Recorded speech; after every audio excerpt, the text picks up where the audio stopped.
எப்படி மழை வருது பாருங்க கைஸ்.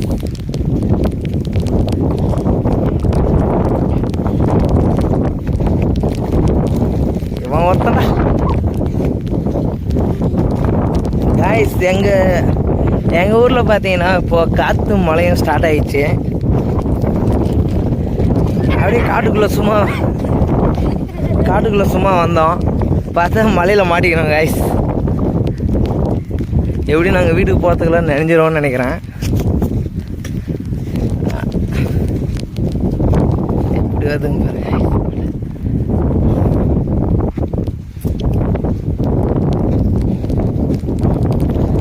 ஏகோங்க இருக்குது, மழை வேற பார்க்குது, வீசி அடிக்குது காற்று, மழை காற்று. அந்த பாட்டு தான் ஞாபகம் வருது இந்த டைமில். செமையாக இருக்கு.